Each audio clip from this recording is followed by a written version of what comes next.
I like to tell people to think of things more in terms of alignment. So just aligning to these higher frequencies, and ultimately we want to align to our soul. And in that alignment, your life aligns to everything that is what you want, what you need, what you desire. When you're in this space, you don't have to effort. There is no efforting. It just happens. What you seek finds you. That is what I see. What you seek finds you. Absolutely. Your work is to the alignment.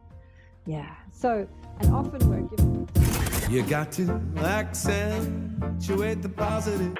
Wow, I feel good. A little bit of feel good goes a long way. You're listening to Karen Swain, teacher of deliberate creation, accentuating the positive, showing you a way to a better life. Accentuating the positive, it's not just fad, it's sanity. Who in their right mind would accentuate anything else? If you feel like that's what you want to do. Hello and welcome to another show, Accentuating the Positive with Karen Swain. So wonderful to be with you again. I know I repeat myself every time I start the show, but what can you say? I have another beautiful galactic goddess to introduce you to today on the show. Her name is Velentaya Reece. Welcome to the show, Velentaya. Thank you. Thank you so much. We've got a lot to talk about. We keep yakking, and I keep saying to us, stop talking, let's turn on the recording, because we talk. We've got so much to talk about. But remember to like and subscribe to shows. Apparently when you like the videos, I just found out the other day, Google lets other people see them more when there's more comments and likes under the video, which I just found out from someone the other day, having been doing this for 10 years. But you learn something every day. But let me tell you a little bit about Velentaya, because her awakening story, or your awakening story, is so amazing. I've watched you through Ethan's show, Awaken Empowerment Expos, and I'm just going to read out Velentaya's bio. She is a vibrational linguist who channels the language of light and the language of the Akash, and written codes of healing, the expansion and the movement of individuals beyond their current dimension and timelines of disharmony to one which is in alignment with the soul blueprint. Now that's a bit of a mouthful, but we'll go into all that. A trance channel for the Sirians, the Lyrans, and other groups. She is an open vehicle for many dimensions and consciousnesses. Blending rhythm, tone, and frequency, her work aims to balance the physical, mental and emotional bodies, crystallize the DNA, and reconnect humanity to source consciousness and to their divine gifts and purpose.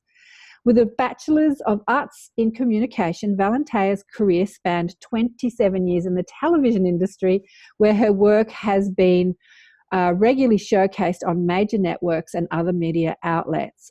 A visual effects artist and award-winning broadcast designer, she blends light and color and sound to create energetic shifts in audiences. This inspires her work today as she uses the same elements to promote physical healing and vibrational shifts within her clients. Fascinating. Velentaya has used light and sound as a tool for shifting human consciousness throughout her many incarnations in the multi-galactic universe. The Sirians, serving as her gatekeepers, assist her in preparing the vibrations and integrate the energies within the space. Every transmission is a multi-sensory experience as these benevolent beings utilize her structure, consciousness, and vocal cords to interact in real time.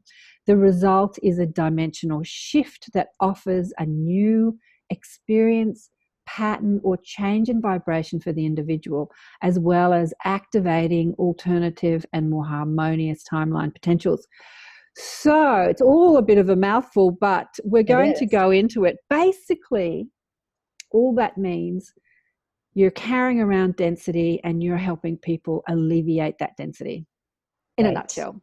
In a nutshell. In a nutshell. And what's really interesting, because I always say this about the people that are listening and watching to this show, I attract the difference makers, the light weavers, the new world teachers, people that know they're here to make a difference. And many of you, most of you, okay, all of you,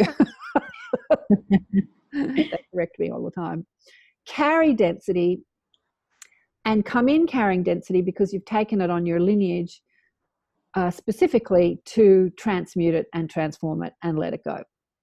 Exactly. So not everyone in the world is listening to this, but if you are, you're one of those people. And you might say, why has my life been such a struggle? Why have I had so much suffering? Why have I got such a crazy family? That's because you designed it that way, because you know what? They're not going to do this work, but you are. So you said, yep, I'm going to take this on and I'm going to let it go for humanity, for the planet. So that's how we're shifting. That's how we're shifting humanity. Yeah? Exactly. Okay, let's get into your story, because I love your story. We'll go into a bit later how to shift density, and we'll sample a bit of what you do, because it's amazing. Sure. And I know, Anara, if you're listening to this, you'll love this one, my friend Anara. But you're one of these people who went from 0 to 1,000 miles an hour really quickly. Really fast. Let's talk about it. So you're working, we've got this great job in the television industry. What's going on? So working in television, I'm a creative person. It's just in me. I love to create. So perfect job. Every day is different, but it's really stressful. And in a small office, it's me, 2 bosses, and when the 2 bosses don't want to do everything or work on holidays or weekends, it fell on me for over 12 years at that particular job, which was my last job. And there were times when I was on vacation, got called back, and I had to leave my vacation and go back to the office, get on an airplane. So years of that was taking a toll on my soul. And like many people, there's that little voice that says, I'm so miserable. But then there's that other voice that says, but this is comfortable and you know what you're doing. And I kind of got stuck in that comfort.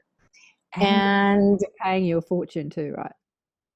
Yeah, it costs a lot to live in New York. So, there's that. Yeah. So I started, I'm sensitive like most people who do this work or watch this show. And I was taking on my stress, the stress of the office. And this was years, not only at this job, but other jobs. And I was seeing people around me. A guy, 36 years old, had a heart attack after he left the office.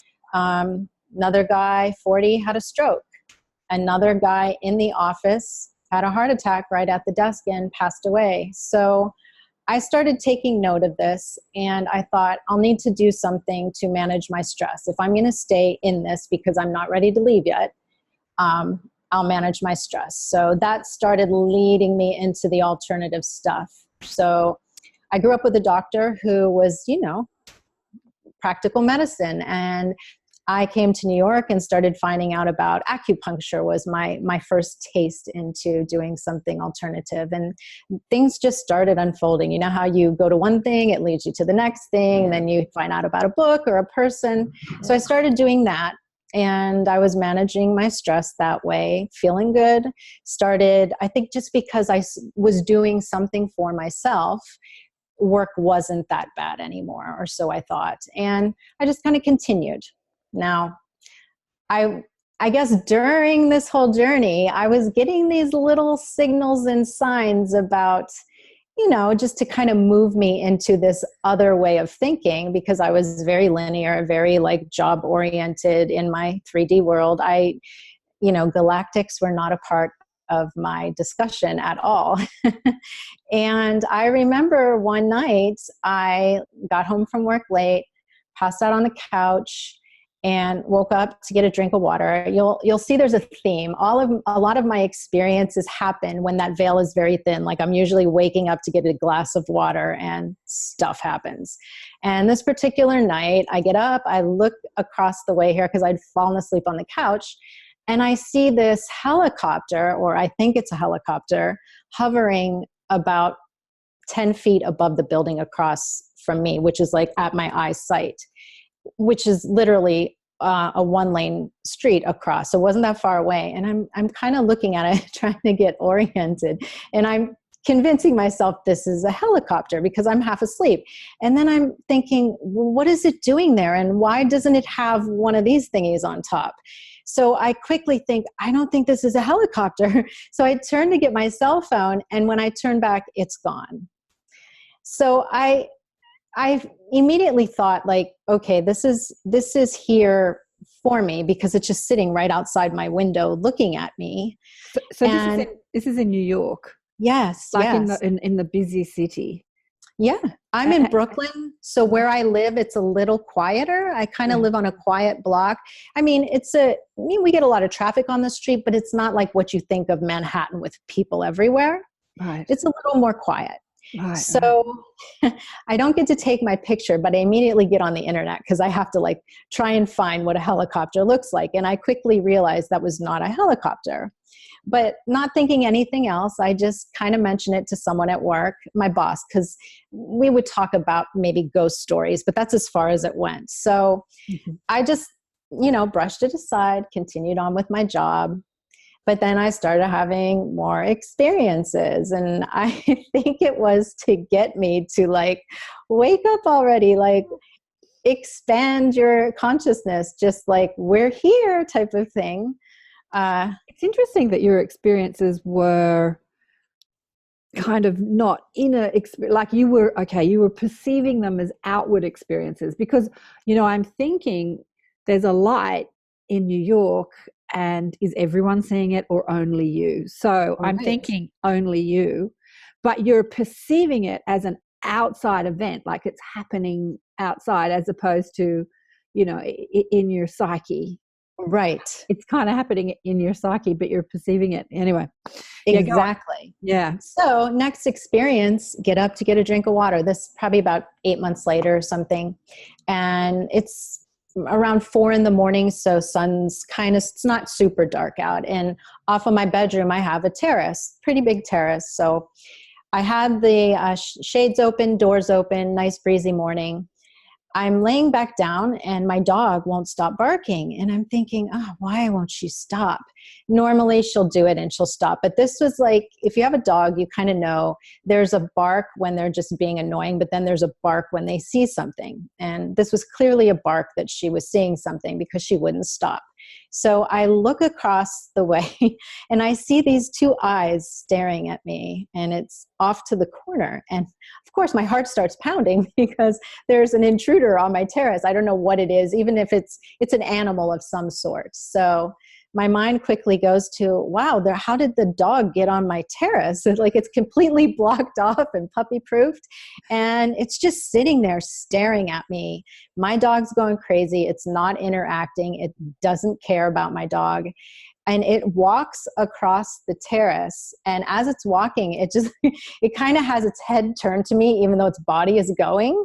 So I'm kind of like, what is going on? And my heart feels like it's pounding out of my chest. Sits in the other corner, staring at me. And then I think, oh, it's a cat. But then I realize it's huge. It's a big cat if it's a cat. It's a lion. I know. Yeah. And I'm thinking, okay, I'm not going crazy because my dog sees this. Mm-hmm. So eyes staring at me. I see 2 circles. So I think, a raccoon. There's a raccoon on my terrace. So it starts to walk towards me slowly. And I'm about to I'm in full-blown panic mode. I don't know what is going on. So it's slowly walking towards me. Now it's like right below me. So I'm looking at its back. And what I perceive after the fact, my human mind is going, it's a raccoon. Because, a raccoon on your terrace in Brooklyn is quite normal, right? Right. Yeah. I turned to get my cell phone to take a picture, gone when I turned back. Oh. So I'm freaking out. Of course, I call animal protection at 4 a.m. Sorry. I just, we see what we believe, don't we? We see what we believe. It's just fundamental. We see what we believe. Yeah. Right.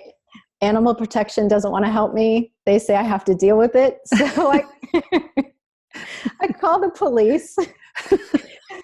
So, that's fabulous. Yeah. Oh. Police come up. The one guy goes to the other one, so what are you going to do if you see it? He says, I'm going to shoot it. What are you going to do? He's like, I guess I'll shoot it too. So they like have their hands on their pistols ready to go. They can't find anything. So they kind of put it on me like I'd made it up, right? But, you know, with that attitude, is it any wonder that any being from anywhere else in the cosmos is not going to show up when, what are you going to do if you see it? I'm going to shoot it. Like, exactly. We show ourselves, you shoot us. So anyway, go on. So that kind of just happens. And I'm totally like, oh my gosh, what just happened? So I quickly realized it was not a raccoon because the hair, the tail, nothing was like a raccoon. I couldn't find anything that resembled this being. And my heart, my soul was telling me this was not of this earth, or at least this timeline, at least this dimension. Okay. And I knew that my dog saw it. So I knew I wasn't going crazy. And most people would probably think more of it. But again, I was so focused on work and just in that grind that I kind of just brushed it aside again. Yeah. And that was like a repeating pattern for me until I would say like crap hit the fan for me and lost my job, lost my relationship, and my dog got a bad diagnosis all like a week before Christmas. So I was not in a good place at all. And I started, I guess in that time, because I had started doing the alternative stuff, I was also going to a few lectures, but not the metaphysical stuff, more of the self-help. Yes, self-help. That's what's happening here in Sydney. There is this surgence of like yoga and mindfulness and meditation, and everyone's doing the health. And yeah. But it's really interesting, your story, because this is a story that's across the board at the moment, in that you're being given sign, like you can wake up nicely, or we're going to hit you over the head with a sledgehammer. I call them sledgehammer moments. I've had many of them. Like, wake up, you silly thing. And the sledgehammer moments are money, health, job, relationship. It's like the shit hits the fan. And yeah, because we're so hypnotized and focused on the go to work, pay the bills, get drunk on Saturday night, like just like we're so hypnotized that we're just, this crazy stuff's happening to us and we're just going, I can't deal with you, I've got to go to work. Right. And I was in that grind. And for me, the relationship, I had worked so much. I hadn't been in a relationship for 10 years. So for this to crumble, this was like a big thing for me. And then the job, I have this specialized career. I'm not trained to do anything else. So I'd been doing this job for 20 some years, and now that's over. So I was in a bad place, and I quickly, talked myself into, okay, you've done all these things. I got my Reiki master. So I kind of was doing that to manage my stress. That was the one thing I kind of did in the energy sense. Energy work. And I realized I wasn't being the energy that I was learning about. I was doing all these things, right? Because people can take classes and read books and do workshops, but then what are you doing in your regular life? Are you actually embodying what you were learning and what you're talking about to people? And I realized you were not doing that. You were just doing, you weren't being. So took a step back and I thought, okay, I have to focus on me. I have to focus on self-love. That was a big thing for me.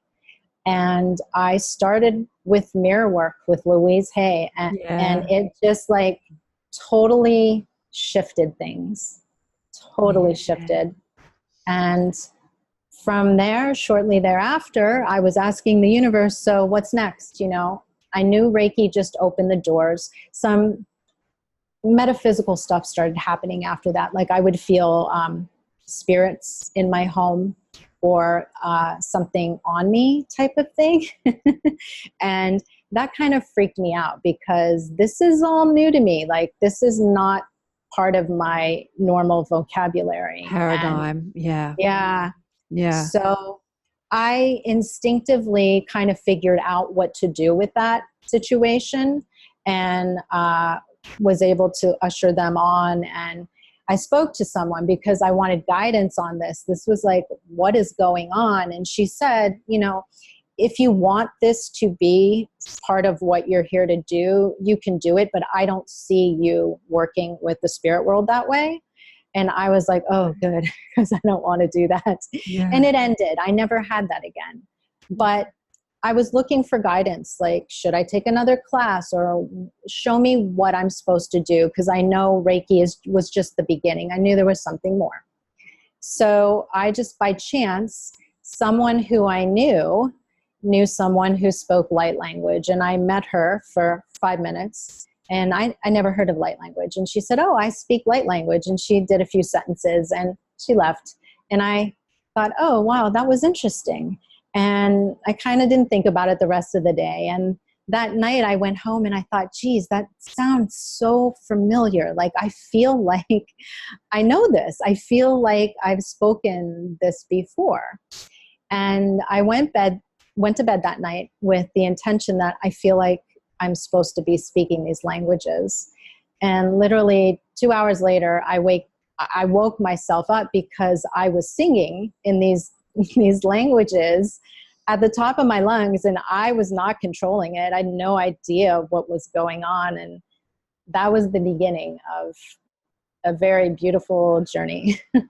Oh, I just want to tell you, there's so many beings here right now making themselves known, and they're just giving me this unbelievable energy lift. Like I feel a bit like I'm levitating. It's really weird. Wow. Okay, so it started coming out of you like when it started happening to me, not the light language, because I don't speak light language, and it's not part of my mandate, although, I love listening to it, but my mandate is actually to turn really complicated things into really simple English vocabulary, which is kind of the opposite. But anyway, but I'm talking to the logical mind and sort of connecting the logical mind. But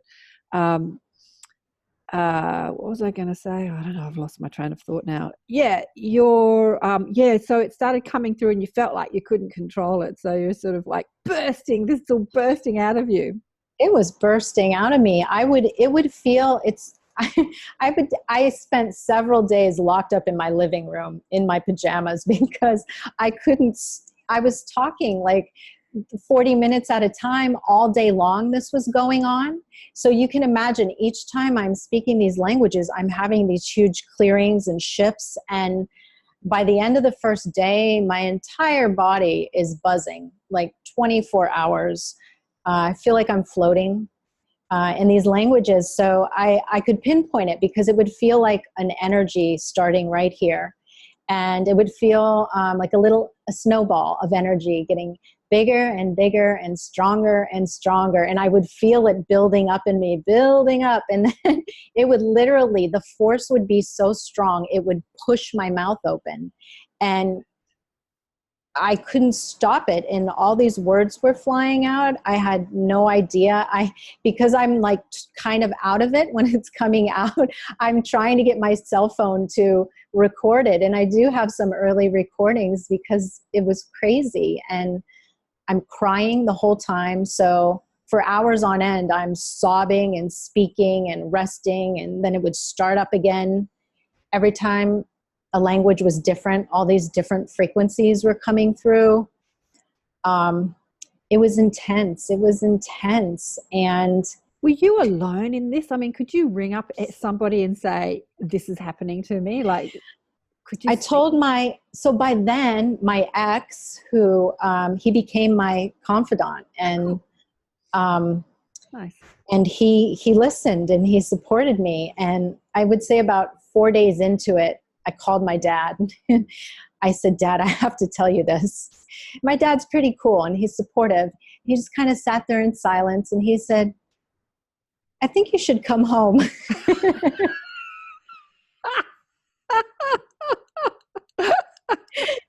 And I said, okay, Dad, you know I'm not crazy. And he's like, I know you're not crazy. I'm just worried. You sound really frazzled. I reckon he thought you were on drugs or something. It's like, oh man, she's been taking some bad drugs.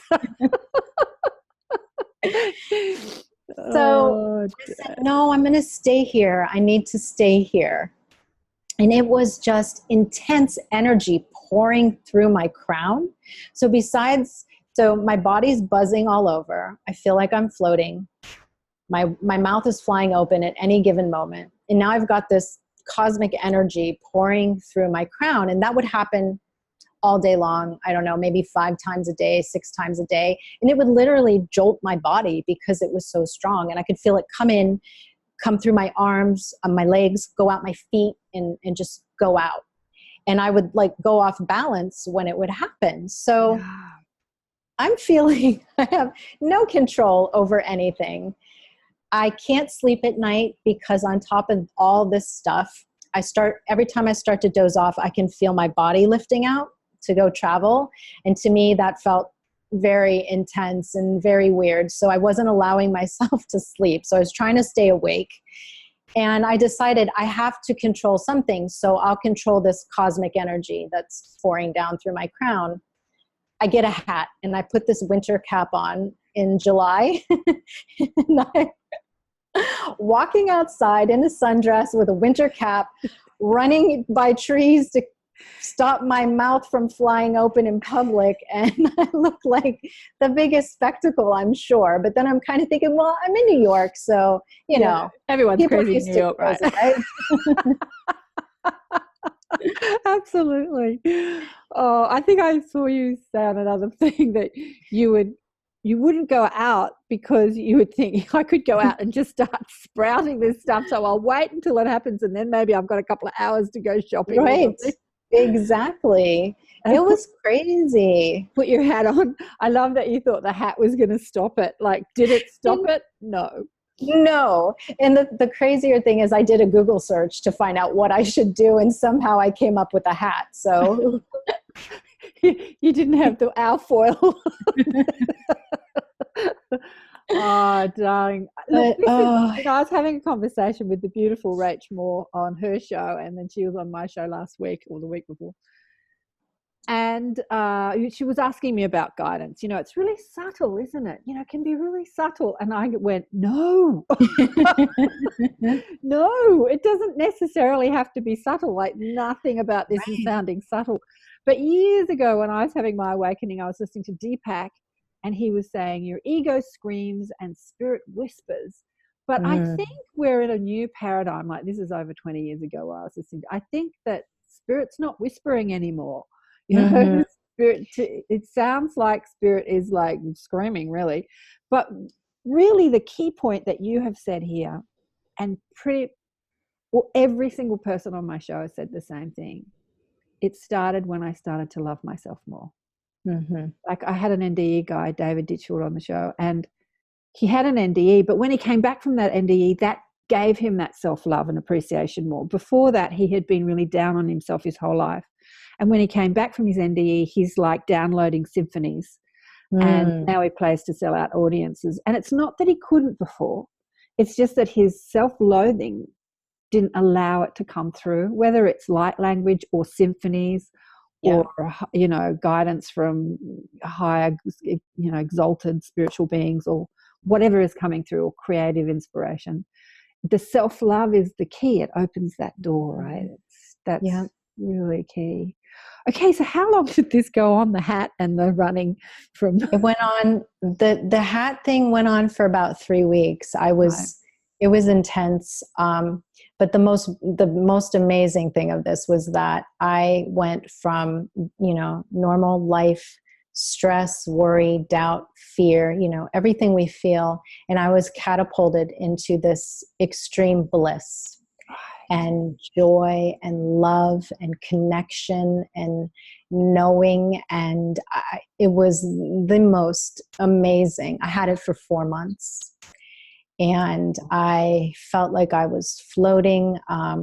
The world looked different. The colors looked crisper, and I could hear the subtle sounds of nature so vibrantly. And I would walk down the street and just cry because of the connection. I'm going to cry now. The connection that I felt. And I would try to explain this to people, and they just didn't understand. It's this knowing, and you just have this complete sense of peace, because you know that you know who you are in that space. Yeah. And it was amazing.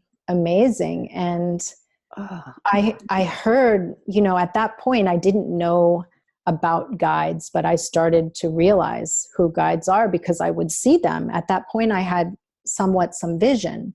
Okay. And I would see them in front of me at times, and I would start speaking, and I could see them over me doing things, and I could hear them say, this is how you are, this is your essence, and this is your true self. And you get into the physical body and you forget that, but here you are, you're experiencing this in the physical body, and you're experiencing it for more than a day or an hour. This is who you are, and you need to remember this. And it's not something that you can't have in this physical body, because you're having it. You're having that. Mm-mm. And so what did they look like when you started to see them? Like, do they look like orbs of light, or do they have some form? Or it was like in my mind's eye, I could see them, I guess is the best way to describe it. I remember 2 of them distinctly, and I journaled on it. And if I went back, there's more details there. But 2 of them, one was a man in a all white type of outfit, almost like a uniform. But the thing about it is it didn't have any seams type of thing. It was very, and I think he had a very elongated head. Uh-huh. The woman, she was very beautiful. She had almost like a greenish blue skin with a reddish almost, I think, like, if I remember correctly, glow?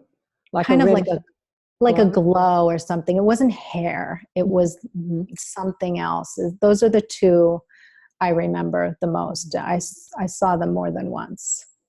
And are they the ones that said that they were Sirian? Because I think you said here that you've got Sirian. It's weird. I had a lot of Pleiadian in the beginning. Okay.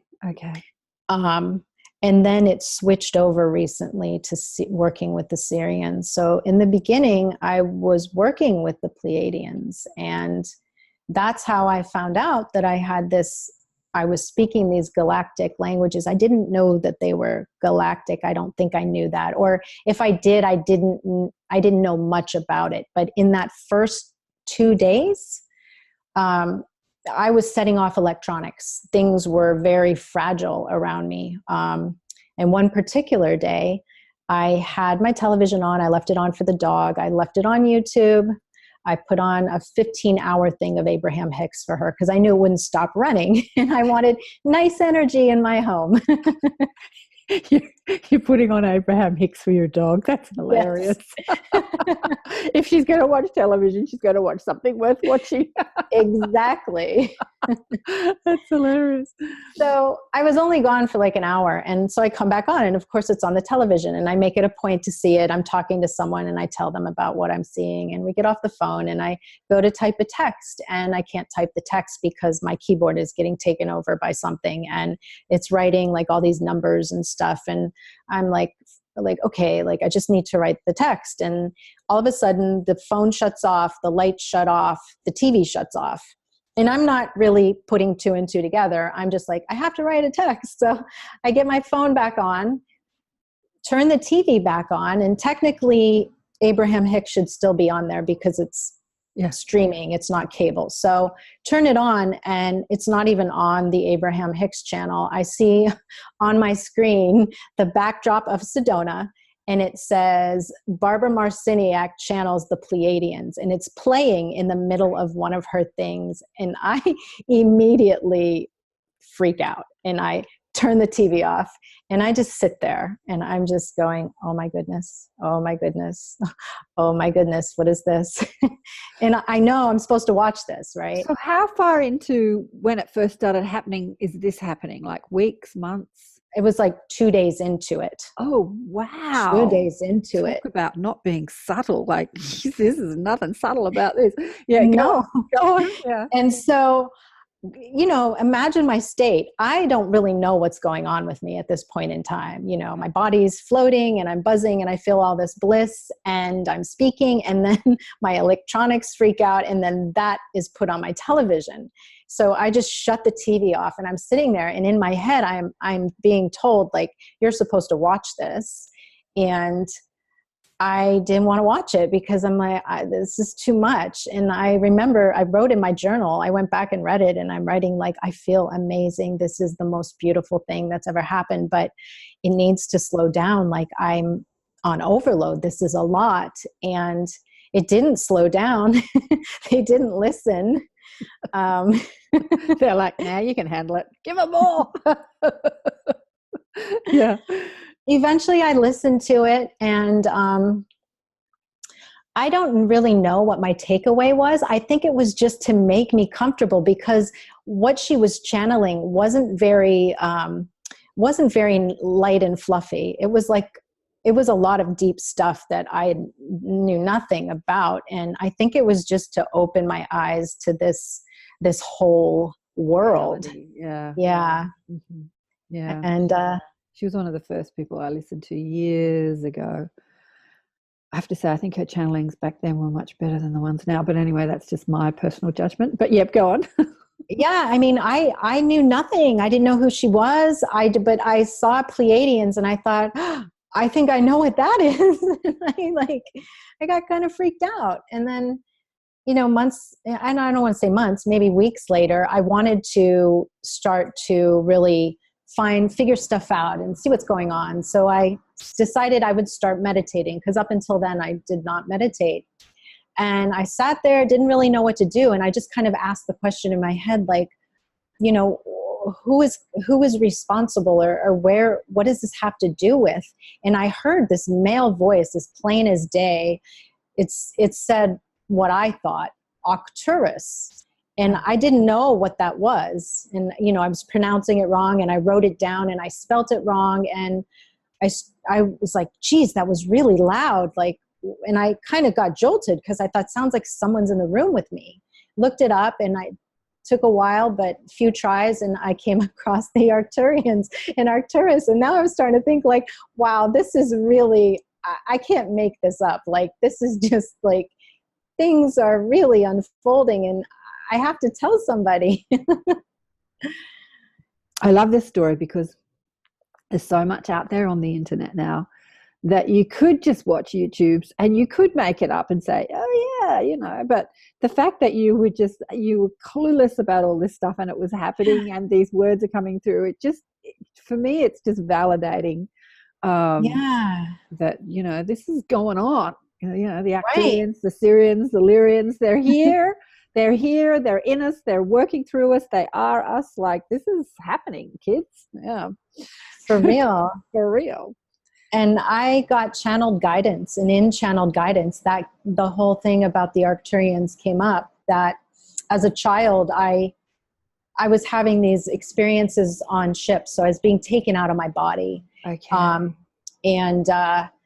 I don't remember all of it, but I remember being on these ships, and it was a very loving experience. The part I didn't like was the getting back into my body. I think it was very jarring for me, so I wake up crying from it. But the being on the ships was okay, and that came up in my channeling, and it said that was I was having experiences with the Arcturians, and they were actually preparing my structure, keeping the DNA crystallized, so that I could do this work here now, and that I had done it before in many other lifetimes across the, you know, multi-galactic universe. So that was pretty amazing that came up, and I also got that in my own meditation. So this was Okay. years later in a channeled session that I had with someone.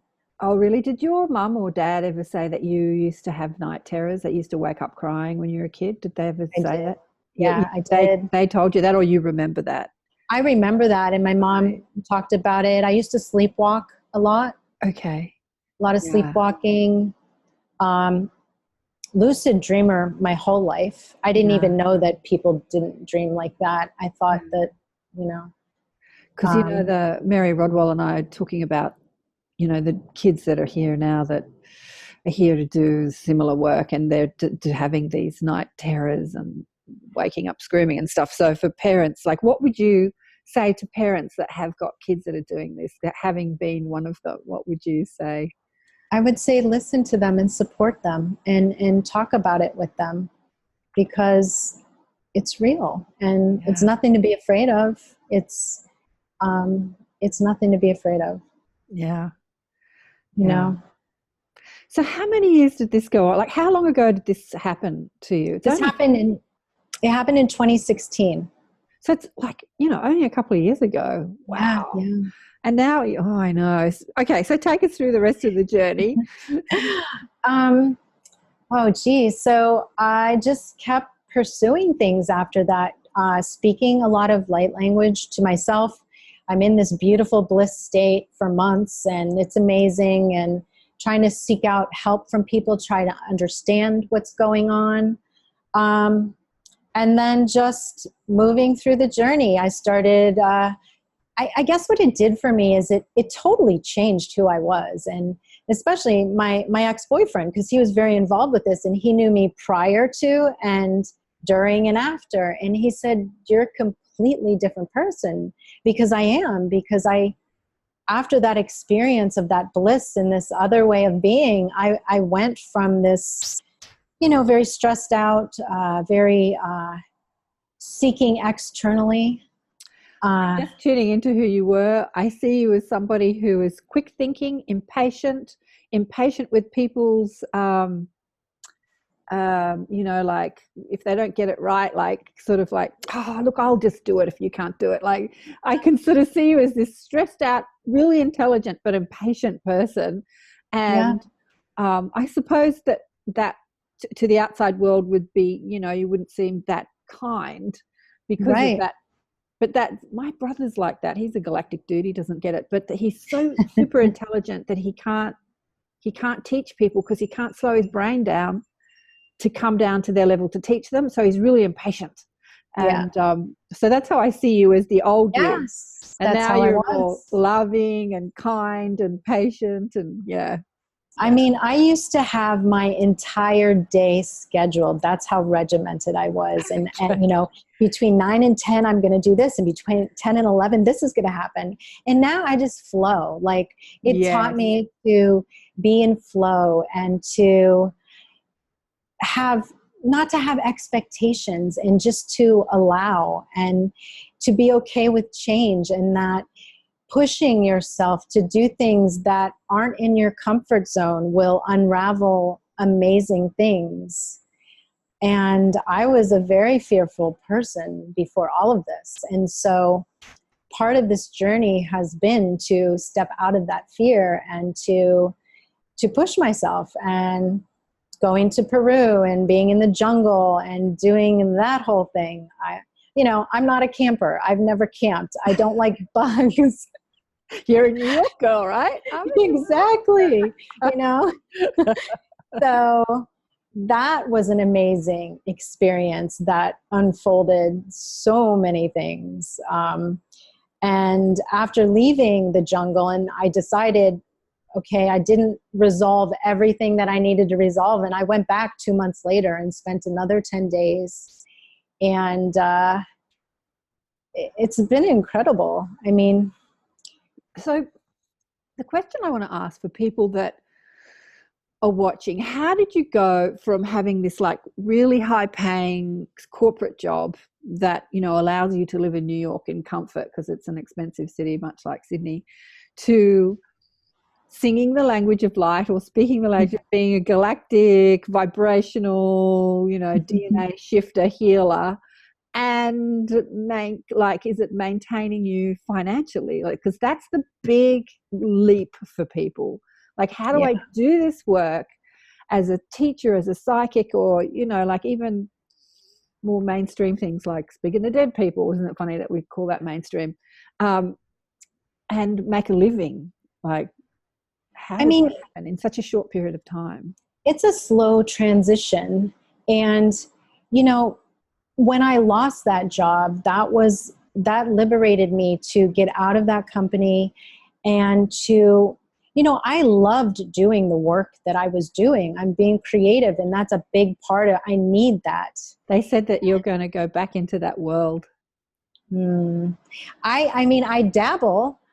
So now I do it when I need extra money. So I can pick up a job once a month, and that satisfies me in that way, pays the bills while I'm still, it's hard to build up the practice, but once I go back and forth because I love doing both. And now I've met, I don't like the term manifest, but I've aligned to a company where people bring crystals to work, and we have little chats about extraterrestrials and remote viewing. And we like after work, we'll stay late one night sometimes when I'm there, and we'll do like a remote viewing session, or we'll, talk about ETs or whatever. So, well, have your guides told you, because they're saying to me that you're going to make them known through the movie industry, like you're going to be working with them through that, it's no coincidence that you spent all those years in television. So you're not the first person to tell me that. Yeah. Well, haven't they told you directly? Yeah, they've told me. Told me. I think at times I shut it off because there's also a little bit of resistance. Well, you probably see them as two separate worlds because because you've had that 3D experience in that world, and now this different world. Like, how do you mesh those two worlds together? Yeah, exactly. And I've been thinking about it. Like the wheels have been turning. Yeah, for sure, big time. Very exciting. Okay, well, let's talk about your work. So, how did you start putting the pieces together, like that what you're doing makes a difference? Because when you tell your story about that, talking and crying and talking and crying and talking, it feels like you're on this really, really intense clearing, and the crying was that sort of clearing. Yeah. So it's like they turned the volume up big time on you. But I think that you're doing that for people now. You're kind of clearing them, as we spoke about at the beginning. Yeah. And so just working with people and documenting how the work affects them and getting feedback, and I guess calling them test subjects or whatnot, and just seeing what am I experiencing with it? Because I was my first client, and I saw the power of this work. Here I went from stressed out to blissed out to like hell on earth to heaven on earth, right? So, and that's because I was getting transmission after transmission after transmission all day long. So that was the extreme of it. But then with myself, there would be times like I often forget that, I can give myself a session, right? So I remember one day I did something to my neck, and I could not turn my head left or right, couldn't look up, couldn't look down. And I was like walking around stiff all day, and it was nighttime, and I thought, oh my gosh, I can't even lay my head on a pillow. And then I thought, all right, I'm going to give myself a session. This was right after I'd heard that message that the Arcturians were helping me with this. So I kind of said, okay, Arcturians, I need help. Can you help me with this neck? I need to sleep. And literally this language started flying out of my mouth. My hands were doing pressure points on me. And within 10 minutes, it was back to normal. Like no pain, could move my head all around.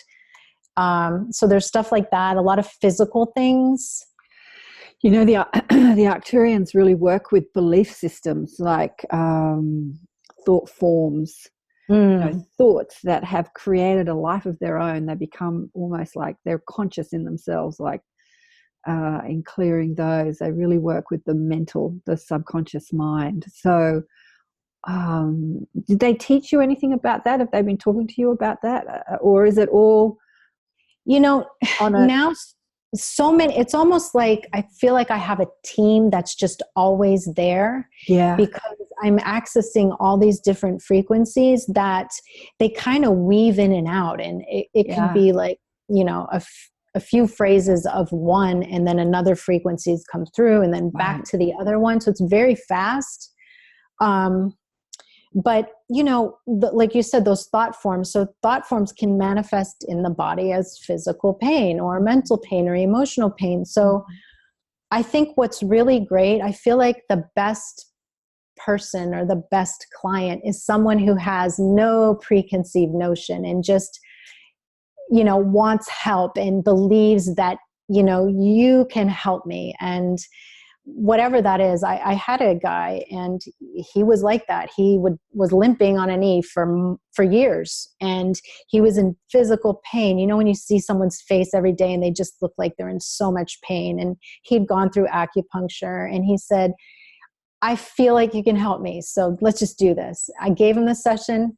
He limped out of the session, and I thought, wow, nothing. Saw him the next day, he's running, and he's like, I don't know what you did, but that's amazing. Like, look, I'm touching my toes. And so he was like, he had no expectation. He just trusted. He trusted. And I think that is like the biggest thing that will. I'm getting a pain in my heart when you talk about him. But so I'm just chatting with my guides as you're talking, because I'm trying to reconcile what I do with people and what you do with people, because it's really different, and yet it's the same, right? Yeah. Because I'm talking to people on a really logical, I'm giving them understanding. So I'm communicating to their logical third dimensional mind as we're shifting subconscious stuff. And you're you're bypassing the logical mind, right? Yeah. Completely bypassing the logical mind and going straight into the sort of programming, the subconscious, and shifting things around. And I'm sort of chatting away to my guide saying, so how do they take responsibility for what they think and believe if it's bypassing the logical mind? And they said, we ain't got time. We don't have time to like get everyone to understand it. They can learn to understand it after they feel the benefits of the shift, and then they can go into, okay, what just happened to me, and they can look into it. But they're just saying that we're shifting people much quicker now, and then they can take responsibility and learn to understand it after. Is that making sense? That's what they're saying. That makes sense. I mean, I feel like obviously both modalities are valid because they both work, and some people resonate with this and some people are very logical and they resonate more with that, and they'll have massive shifts. I had a client, she was very logical, and she had massive shifts, and she wrote to me and she said, like, I'm this very logical person. I've written in my journal for 20 years and I'm very intellectual. And that was like my thing. I would write in my journal and I was kind of very proud of that. And that was my ego. And she's like, ever since I've worked with you, I haven't touched the journal. I get pleasure in watching people and watching children play and dogs running in the park. And I'm eating differently. I'm just making shifts.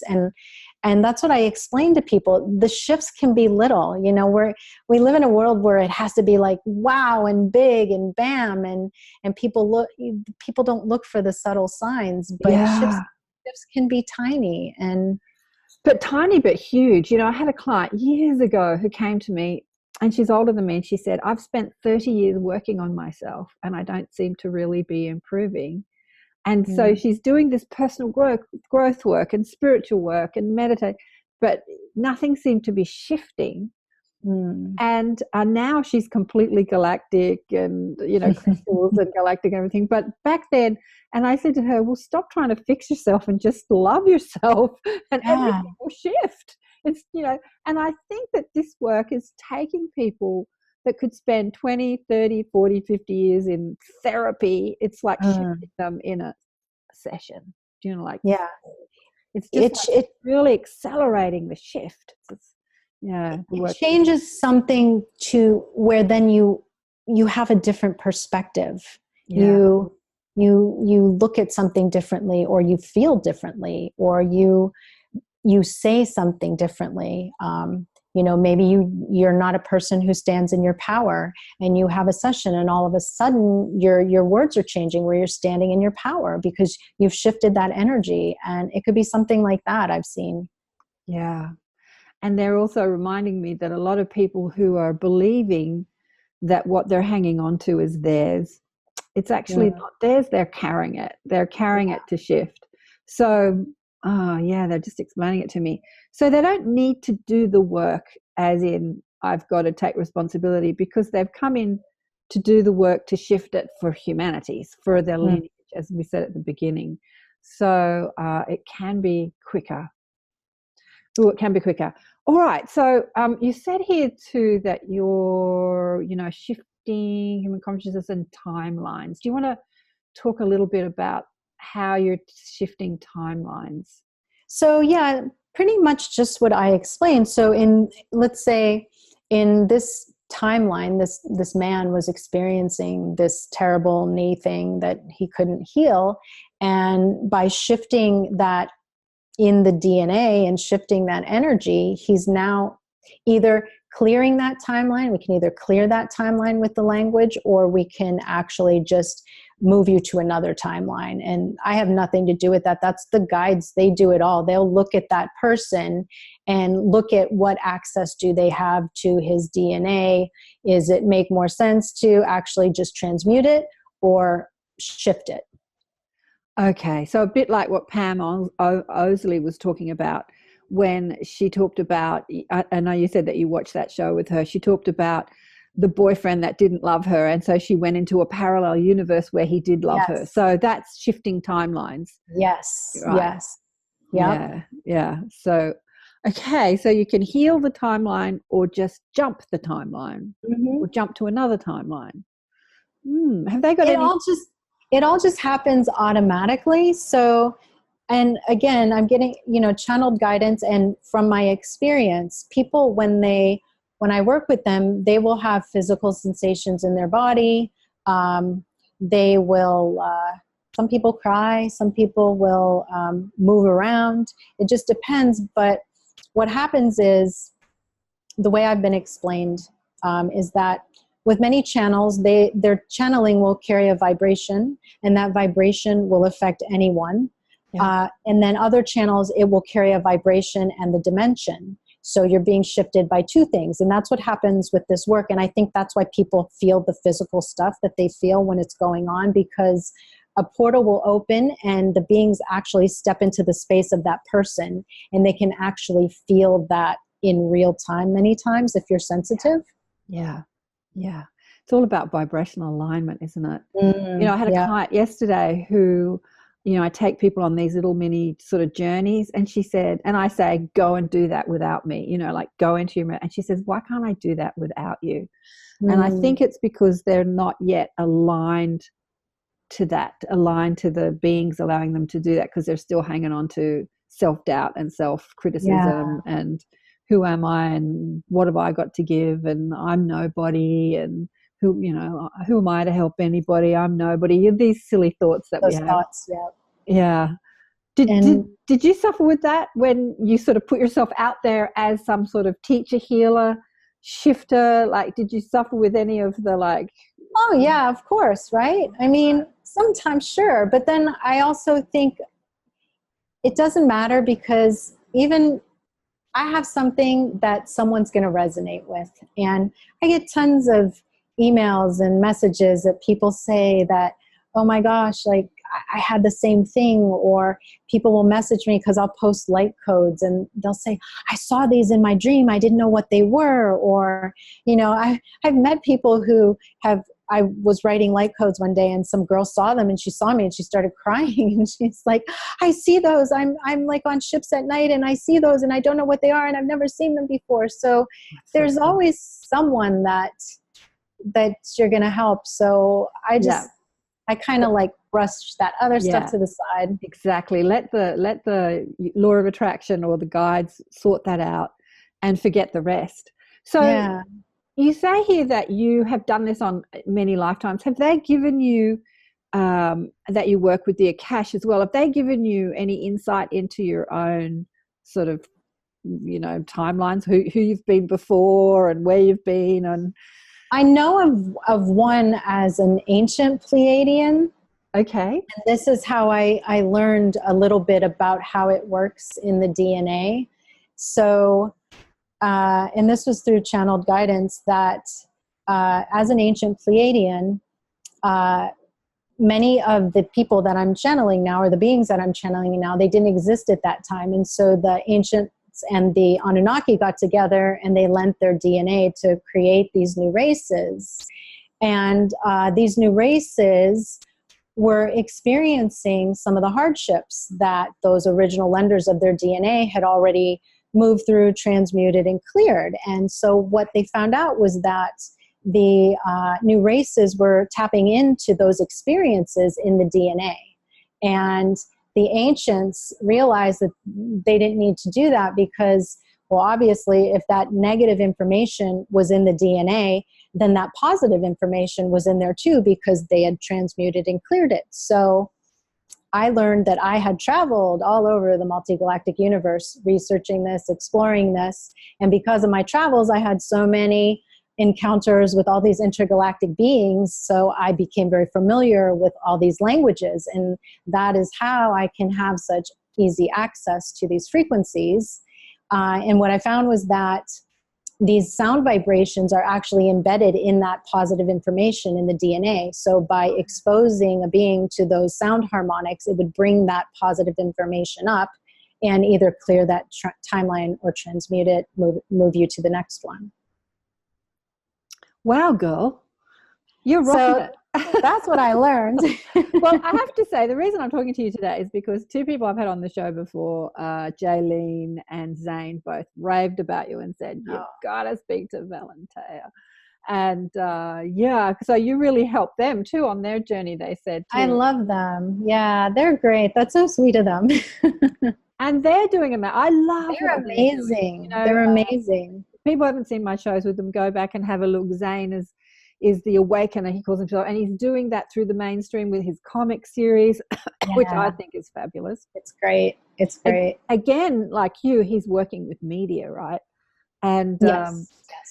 And Jaylene is a vibratory geneticist, and she's amazing with the microbiome. But okay, I had her work on me. She worked on my dog. I got a bit of a cough this morning. So shall we do something for people? What will we do for people? Maybe get them to tune into some aches and pains, and just let the guides, I don't know. I say just let the guides bring them whatever and have no expectations, just let it flow and receive and allow and trust. So, in saying this, you don't have to understand why you've got the pain in your neck. You just have to, just receive that you can release the pain in your neck, as opposed to finding out what it means. Is it a past life? Was I killed? Is it a past life? Was I strangled? Was I hit in the neck with an arrow? We're all trying to figure out why. We love information. Yeah. That's the thing. We love information and we love details. And this work totally bypasses that, because when we get details, right, we like to question it and ponder it. And, well, I don't think that's true. And she told me this, but I don't believe that. And it's something else. And all of that stuff puts up resistance to actually releasing it. Exactly. So hence my client who had been working on herself for 30 years, she said, but all this mental, why, the questions, I've got to find the answer to why. And that can totally get in the way of your just releasing and letting go. Yeah. Right. And that's the other thing I learned when I had that beautiful 4 months of bliss, is that none of that matters, because all of this is available to us. This bliss is available to us. And the story to the bliss doesn't matter, because look how quickly I experienced that.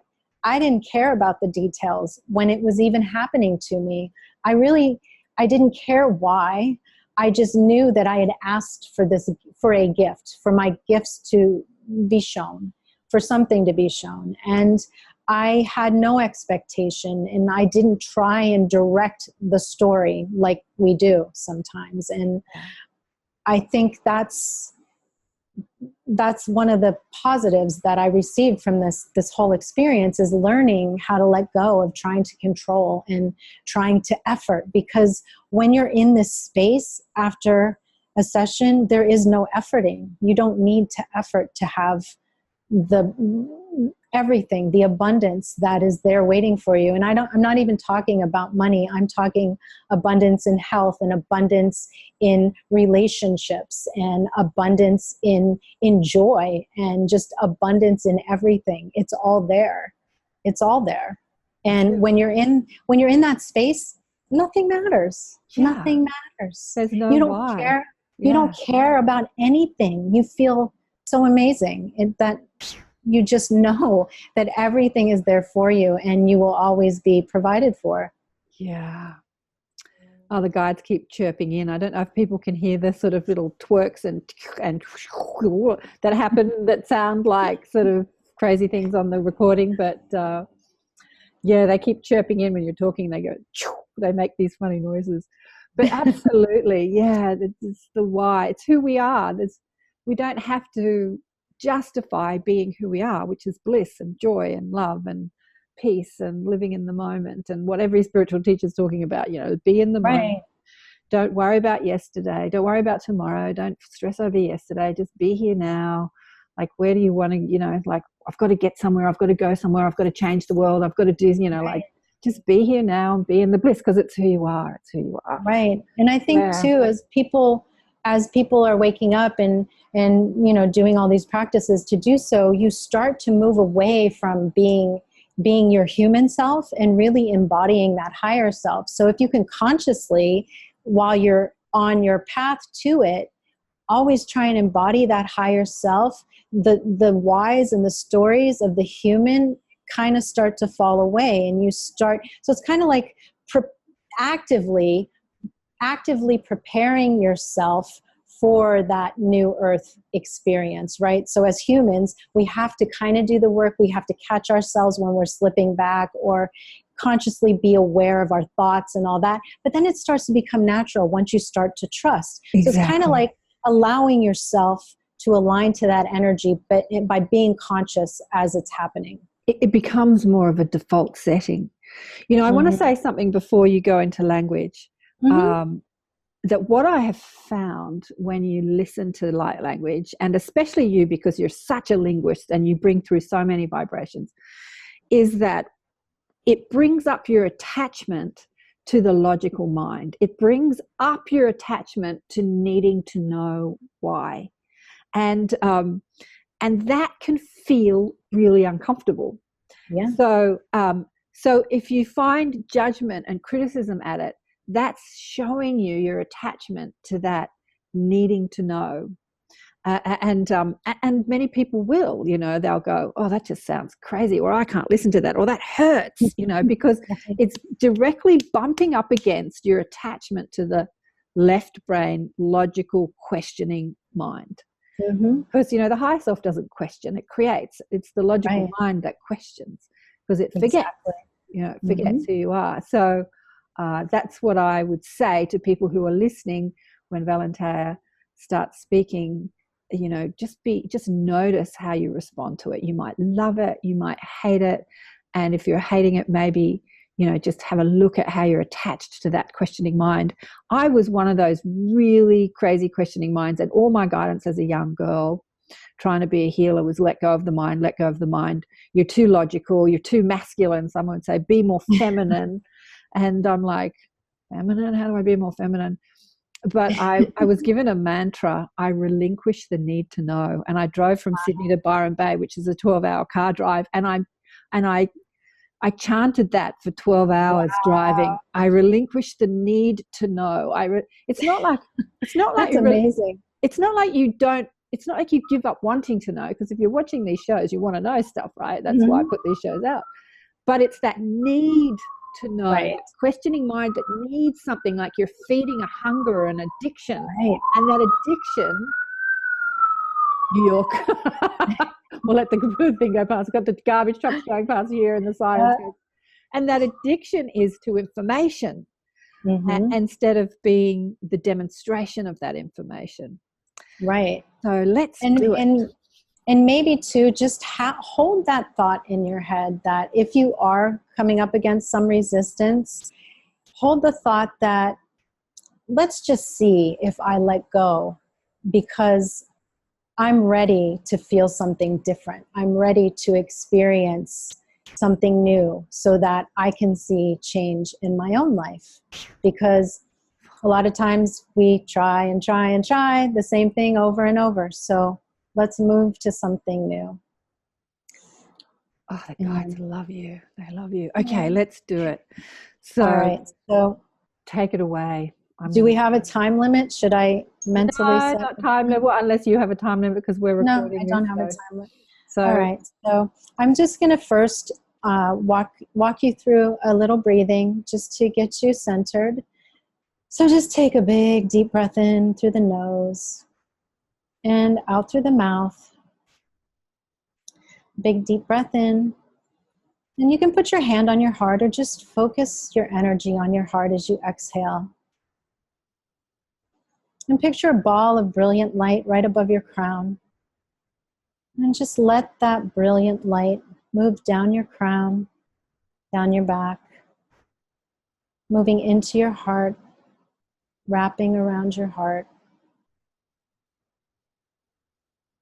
moving down your body, out your feet, into the ground, all the way down. Take a big deep breath in. Exhale. And now that light moves up through the earth, up, through your feet, wrapping around your heart, now exiting your heart and wrapping around your body, this beautiful, brilliant light. And continuing up through your body, through your crown, shooting through the sky and into the cosmos. You are fully connected and surrounded. And take another big deep breath in. Exhale. The guides are here, and they are giving a transmission for your highest good. No expectations, just receive. Via rasesiko sadra teneketina, fotondra di ashanakotra ikatai fovrasi katayanoko, boroho kativa mbakyanasa, hida ikatayakuna akmokanafo, vaigo roka sabo, bubayanaputa haiki, sigaraiki de kirikito tozo, zi sinikiti, totohasido, vona hakomakani, borodo, fikarosi, tavokon, the kittiatita, e dadasi darana. Kinatia voca poroki mananoso brosa viva dola ficamoca mahandaradati dadanda ko do saduka do fonduba pocondo hukba hakia natinda sigando yahaiki vala voloka bru hamandaba bando kotabu castivo sik sosundo shoton nasai vocubaro osabo bai kadila jijadinda ika maido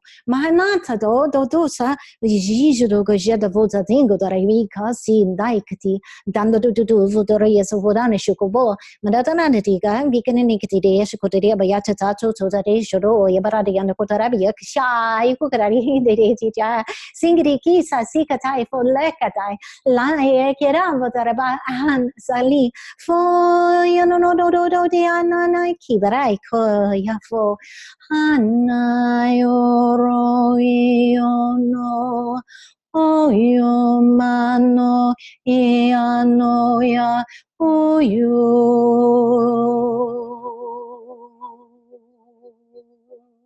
Voro tosta vuka bea, moda nika vonkinata, kanaika daya veda nika, sodesa vico ropeada, vienda yo no condora veodora begondio.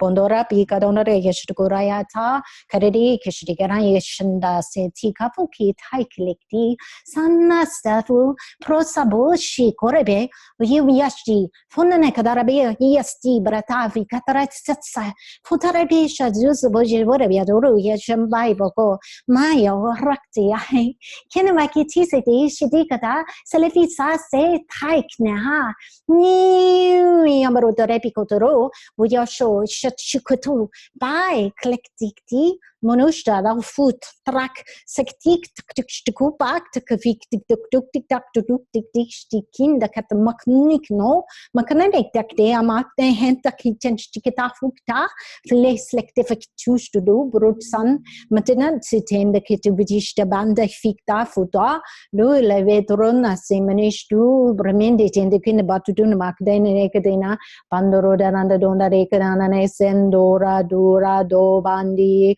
Panda dekinene kanana dekinene second on the road de perona de popo mondoro baranda dukane menete no najane and they figure under dekane no zarakane de gondo karamaneke no yes dandai vishtono stosta kishtana ke manastenes distanestis distastrustnesta kashno monono kino mek shanekte fanakto ponka makne het tikenekto fane tiknekte chikenekte pakyan tikete vlekte tik to futana sukelekti savektish nakudo pokad vektika teflestan setik mihen mahats sesiktisha fatale ikshin setukno shuk to fuktas defekta suta he shantene hital sesikitise fande vikistuvata uyono yanayani o votarebe tu tatsna furta Hebetsna fe,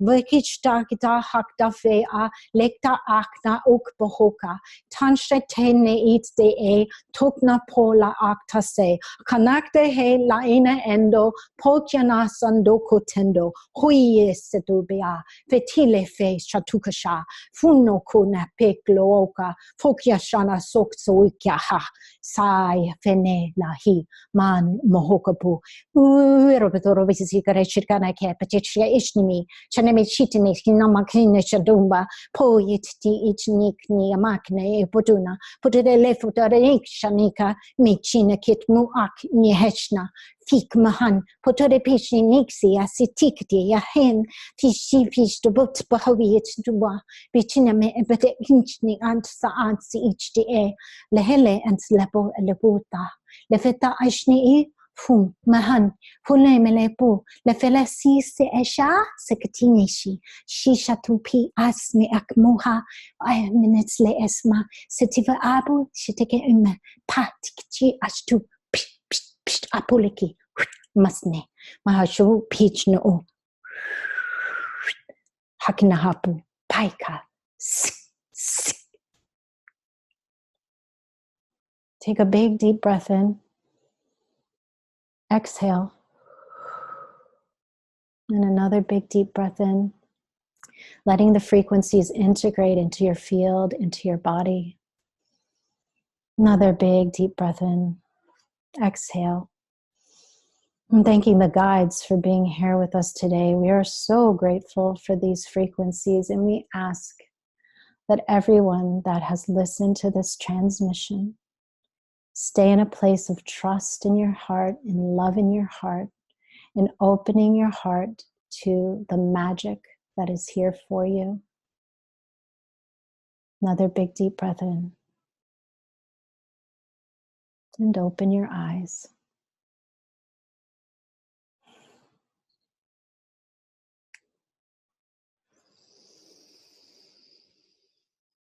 It's hard to talk after that. Oh, wow. I felt it so much in the back of my head. Did you? Especially on this side, yeah. Is that normal for you? well, I didn't know. Well, I don't know. I just know. I don't know. I just felt like there was some frequency that was working on the energy around my head, and then you shifted tone, and then it went down in my body. Like I just was aware of what was happening physically. Like I was just listening to it through the sensations in my body. And actually, when you first started talking, I saw these beings that were really cute. And I have these big ears. They look like the Hathors, but with big ears. I've seen them before. There's a little guy here in Sydney, Jack, who's really galactic, and I've seen them with him. Yeah, so it was visual. I've never seen them. I don't know them. Yeah, they're really cute. They're little. I don't know who they are. They're kind of, I don't know. They're a bit like, they look a little bit like Furbies. I don't know. When my daughter was little, I bought her this robot. I think it was a Furby, but they're not. I know Furby. Furry. Do you know Furby? Yeah, I do. But they're sort of skinny and not hairy. But anyway, yeah, interesting. That was beautiful. Thank you so much. How did everyone go? How did everyone feel about that? Do you understand what you're saying when you're saying it? Like, do you have a sense of what's happening? Not that word for word, but this is working on the endocrine system, or this is working on timelines, or this is working.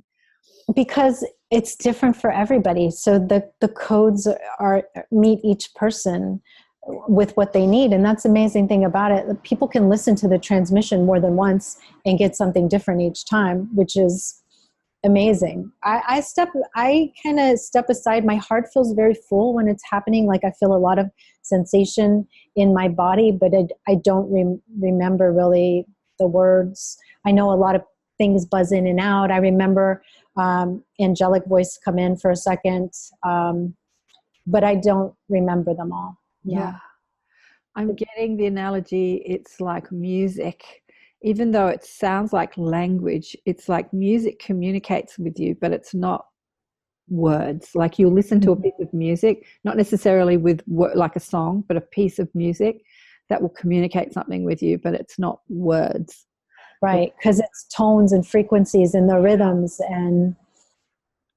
Yeah, exactly. Even though it's language, what we perceive as language. So we see language as intellectual communication, but this is not intellectual communication. So even the question... It is for the body, so the body understands, right? The body understands it, because that's that source within us, and it's activating that source within us. Oh, beautiful. Okay, so what I want to ask you is, what do you see, what do you see for humanity? Because I know that as well as doing the activations, you're actually channeling a lot of your own guidance. Like I think that both Jaylene and Zane said that they've had sort of a lot of guidance from your guides. Have they given you any guidance as to what's going to happen? Like lots of people are talking about big shifts happening next year, 2020. Have they said anything to you about that? They just said, you're going to be busy. Not directly, but it's more like I've been guided to sell my place and leave New York. Right. And so that's what I'm in the process of doing right now.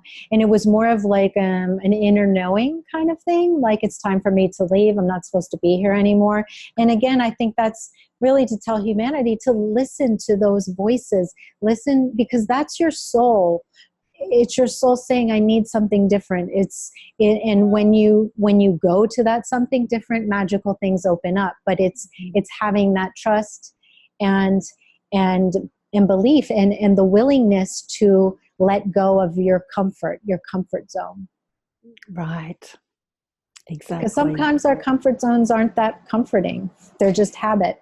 You know, it's so interesting that you say that. As a teacher of deliberate creation, I was always teaching people how to, get what they want. And most people think what they want is more comfort, more money, a bigger house, a lover that loves me and tells me I'm beautiful and has great sex with me. Everyone's thinking about their comfort. And my guidance these days is kind of like, I've got to sell everything and sell my house and downsize. And this is one client, and I'm like, yeah, that's actually what you need right now. But so it's not about building up, but sometimes breaking down. And I like to too tell people to think of things more in terms of alignment. So just aligning to these higher frequencies, and ultimately we want to align to our soul, and in that alignment your life aligns to everything that is what you want, what you need, what you desire. When you're in this space, you don't have to effort. There is no efforting. It just happens. What you seek finds you. That is what I see. What you seek finds you. Absolutely. Your work is to the alignment. Yeah. So, and often we're given the test of alignment in that, can I be in alignment with my bliss, with my joy, without my creature comforts, without my big house or my great job or my paycheck? Can I find my bliss in here? Like, do the work. They're the sledgehammer moments we get, right? Do the work, do the inward work. And then once you're connected, your bliss finds you. What did you say? What you seek finds you. Yeah. Yeah. Yes. But, it's a 24-hour-a-day job. I'm not going to lie. Like, you have to, we are still on earth in this 3D world, but as you continue to do the work, you align to people that match your frequency. So then you only experience that other stuff randomly, and you don't, your life changes. So my whole thing is just work on self-love, trusting in what's there for you. You're not a victim. None of us are. We like to think we are sometimes, but we're not. I've gone down that road recently, and, shift out, experience it, and move on. And I know, like when your stuff gets taken away from you, your money or your house, your job, or your partner, you do tend to go, oh, poor me. But it's all happening for you and not to you.